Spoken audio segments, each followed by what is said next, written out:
Yo, what's up, everybody? It's your man, Mr. Tim Swain. Wait, hold up. That's not how we do it. This is what you should have said. Namhla sixoxa lesiqhamu lamayezi sabo ukuthi siyathunga. Do you get that?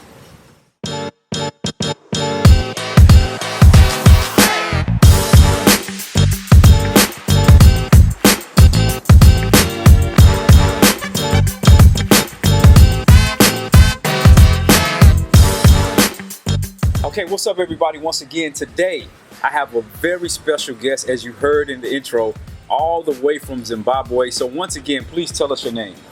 Hi everyone, I'm Siphatisiwe Moyo. I'm from Zimbabwe, but you can just go with Siphat. So you're all the way from Zimbabwe. So how did you end up in Ghana? It's a combination of like different things. First, I think the most important reason was family. Reason number two was there's a varsity here that I want to go to because I'm doing the whole varsity thing again. Third thing, I went to high school here actually. SOS Tema. SOS AJC in Tema. Now, what's your occupation? I'm a creative assistant for Base Camp Initiative. It's a creative hub that facilitates collaborations, networking, and leisure for creatives in Ghana. Are there any other places in the world that you visited or you have lived in? I've lived in South Africa. I lived there for a good 5 years.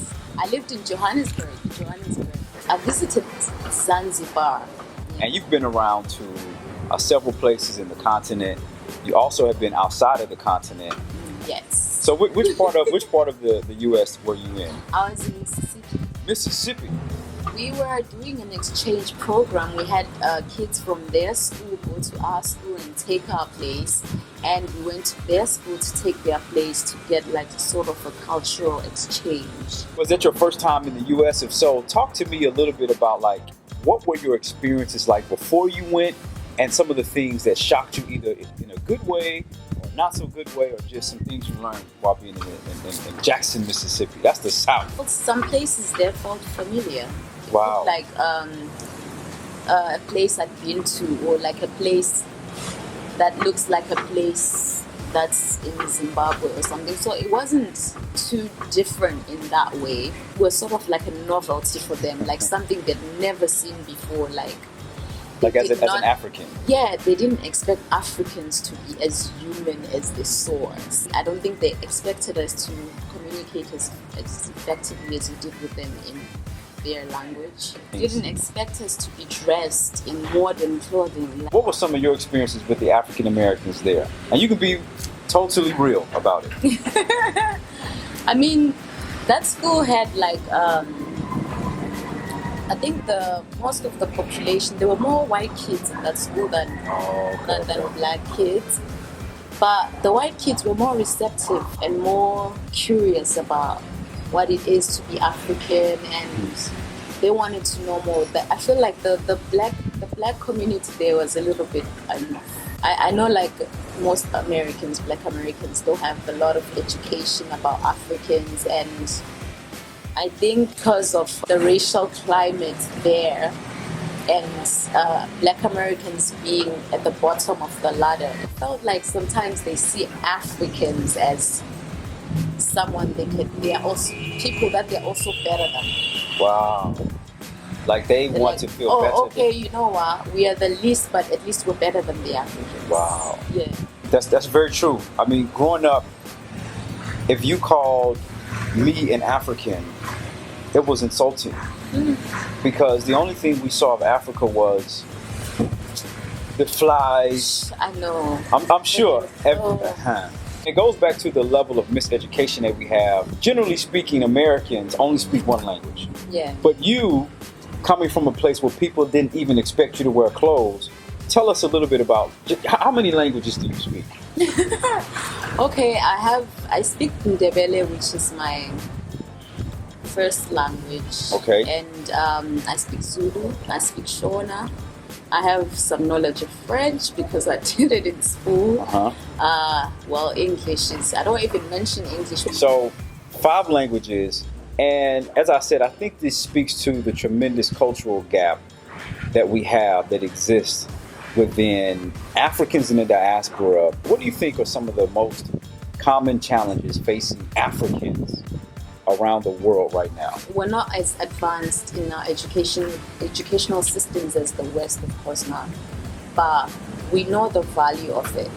And the problem, I think, with that is that lots of Africans feel like when they acquire education, but then they have to leave the continent, which leaves us with like massive brain drain in the continent. All our experts, all our educated people. You mentioned this concept of brain drain. You said some of the best and the brightest, and it's not necessarily serving the continent, but it's going towards the West. So where do you think that mentality comes from that says, once I become educated, or in order to become educated, I have to leave Africa and go outside of it? And it's deeply rooted that everything Western is better. And that's not necessarily true. I think if we use our education, the education that we get, even if we get it in the West, if we use it and tailor-make solutions that are suited for the African continent, Africa would be so much further and more sustainable, self-sufficient. Because, you know, Africa is definitely, in my opinion, the richest continent in the world. That's a fact. One of the things that I tell people is the things that I get in Ghana, money can't buy. Yeah. Like, number one, it's the peace of mind in knowing that my children probably won't be stopped because of the color of their skin. Yeah. But no one is going to come and say, what are you doing here? What are you doing here? Yeah, because you belong. You belong. Wow, I couldn't have said it any better. The sense of community, the sense of belonging, I guarantee that you will never feel that anywhere else. The hospitality of Africa is the best. I didn't have like second thoughts moving to Ghana because it's like it'll just feel like a second home. I won't feel like I've been uprooted from like one place and I really need to start planting myself and spreading my wings. I'll just fit in like I was born there.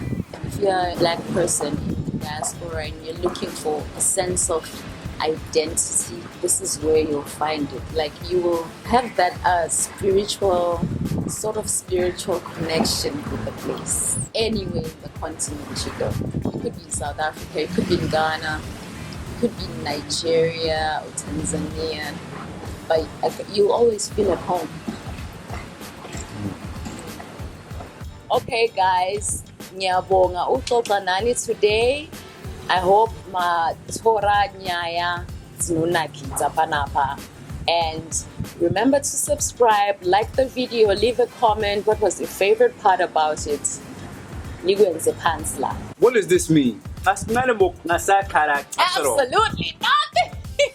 Absolutely.